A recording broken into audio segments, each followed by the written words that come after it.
حضرت عمر جن کو تخت حکومت پہ بیٹھتے تھے اور ان کا تخت کو سونے زبرجد کا نہیں تھا، مسجد نبوی کی چٹائی تھی، اور سارا دن وہاں بیٹھ کے لوگوں کی باتیں سنتے، اور جب رات کے اندھیرے گہرے ہوتے عمر بھیس بدل کے مدینے کی گلیوں کا گشت کرتے۔ کہا تمہارے گھر سے دھواں نکل رہا ہے اور بچے رو رہے ہیں، ان کو کھانا کیوں نہیں دیتی؟ کہنے لگی عمر کی جان کو رو رہی۔ عمر کے پاؤں تلے سے زمین نکل گئی۔ کہا کیا ہوا؟ کہا 3 دن سے ہمارے ہاں کھانے کے لیے کچھ نہیں ہے، روزانہ بچے روتے ہیں اور میں ہنڈیا کے اندر پتھر ڈال کر کے نیچے سے آگ ڈالتی رہتی ہوں کہ بچے انتظار کر کر کے سو جائیں گے، کم وقت سو بھی نہیں رہے، اور وہ پتھر پکیں گے بھی کیا، اور میں عمر کی جان کو رو رہی ہوں۔ حضرت عمر کا کلیجہ دہلنے لگا، فوراً پلٹے، واپس بیت المال میں آئے، گھی کا ایک کنستر لیا، آٹے کی بوری لی، مرچ مسالہ جات بہت کچھ اٹھایا، اپنے کندھے پہ رکھا، بوری اپنی کمر پہ لا دی۔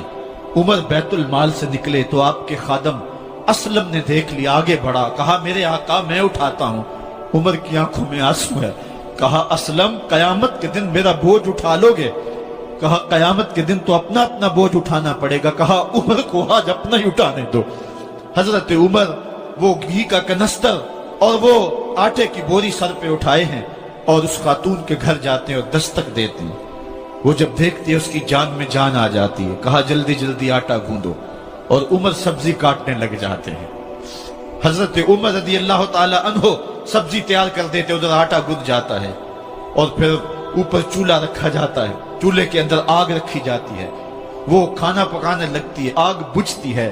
تاریخ نے لکھا ہے آگ بجھنے لگتی ہے، عمر جھک کر کے پھونکے مارتا ہے، عمر جھک جھک کے پھونکے مارتا ہے۔ کھانا پک گیا اور بچوں کے سامنے کھانا رکھ دیا، بچے کھا رہے ہیں۔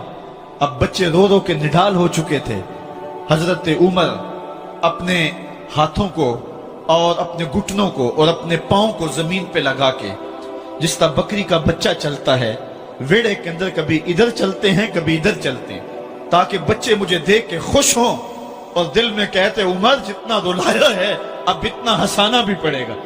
تو کبھی عمر امیر المومنین، یہ میں کسی آج کے جو ہے وہ لوگوں کے ووٹوں پہ منتخب ہونے والے حکمران کی کہانی نہیں سنا رہا، میں اس عمر کی کہانی سنا رہا ہوں جو 23 لاکھ مربع میل کا حکمران ہے، آدھی دنیا کا بادشاہ ہے۔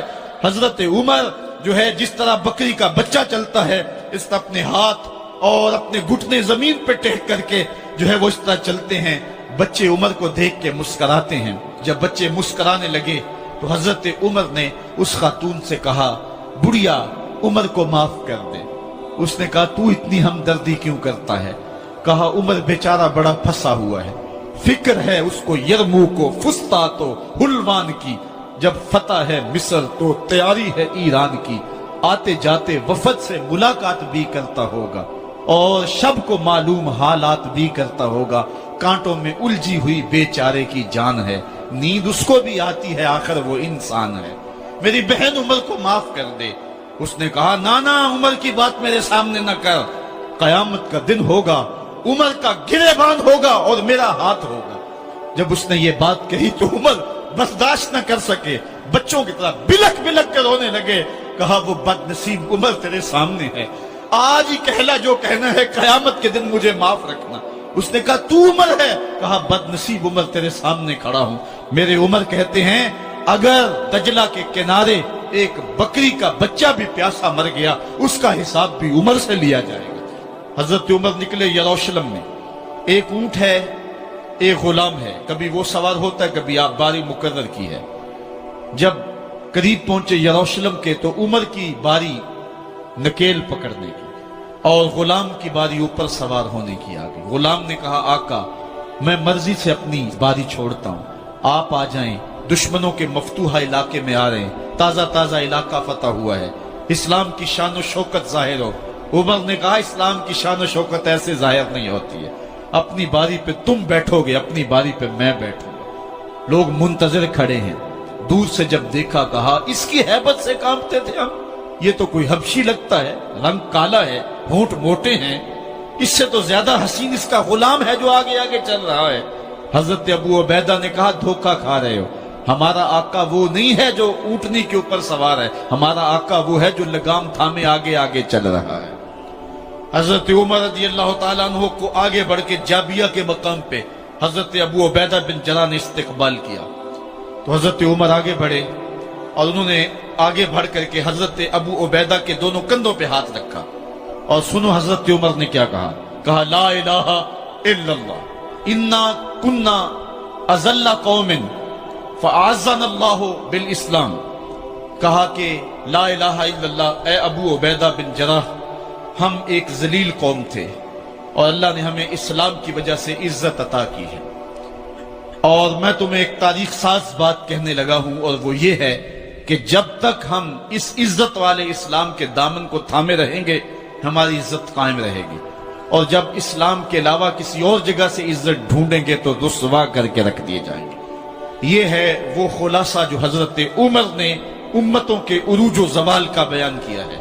اس امت کو جو خیرات ملی ہے تخت و تاج کی، وہ پینٹاگون سے نہیں ملی، وہ واشنگٹن سے نہیں ملی، وہ وائٹ ہاؤس سے نہیں ملی، وہ محمد عربی کے جوڑوں کا صدقہ ملی ہے۔ اس لیے جب ہم نے اسلام سے انحراف کیا، پاکستان حاصل کیا گیا تھا۔ پاکستان کا مطلب کیا؟ لا الہ الا اللہ۔ ہم نے اس نعرے کو چھوڑ دیا ہوا ہے، ہم نے انحراف کر دیا ہے۔ آج ہماری نظریں مغرب کی طرف لگی ہے کہ تخت و تاج اس سے نصیب ہوتے ہیں، اور دنیا کے اوپر ہم رسوا ہو کے رہ گئے۔ ہماری پستی، ہماری زبوحالی، ہماری ذلت کا سبب یہ ہے کہ جس جگہ سے ہمیں عزت ملی تھی ہم نے وہ مرکز ہی چھوڑ دیا ہے۔ اس مرکز حیات کو، اس مرکز زندگی کو، اس مرکز عزت کو ہم نے چھوڑ دیا ہے، اور دنیا کے اوپر ہم رسوا ہو رہے ہیں۔ انہی حضرت عمر کی کہانی ہے۔ وادی تہامہ سے گزر رہے تھے کہ بچوں کی طرح بلک بلک کے رونے لگے۔ کہا عمر جوان آدمی ہو اور بچوں کی طرح بلک کے رو رہے ہو؟ کہا تم نہیں جانتے، مجھے بچپن کی کہانی یاد آ گئی۔ کہا کیا کہانی ہے؟ کہا یہی عرض تہامہ تھی، میرے باپ خطاب نے مجھے 5 اونٹ دیے تھے، کہا انہیں لائن میں کھڑا کرو سیدھا۔ میں آگے والا سیدھا کرتا تھا، پیچھے والا ٹیڑھا ہو جاتا، پیچھے والا سیدھا کرتا، آگے والا ٹیڑھا ہو جاتا۔ میرے باپ خطاب نے مجھے بڑا مارا۔ کہا ایک عرب کے بیٹے ہو کہ تم سے 5 اونٹ لائن میں کھڑے نہیں ہوتے؟ کہا ایک زمانہ عمر پہ وہ تھا کہ اس سے 5 اونٹ لائن میں کھڑے نہیں ہوتے تھے، اور آج شرق سے لے کر غرب تک 23 لاکھ مربع میل کی حکمرانی اور انسان بھی لائن میں کھڑے ہیں۔ یہ محمد عربی کے جوڑوں کا صدقہ نہیں ہے تو اور کیا ہے؟ عمر سے تو 5 اونٹ لائن میں کھڑے نہیں ہوتے تھے۔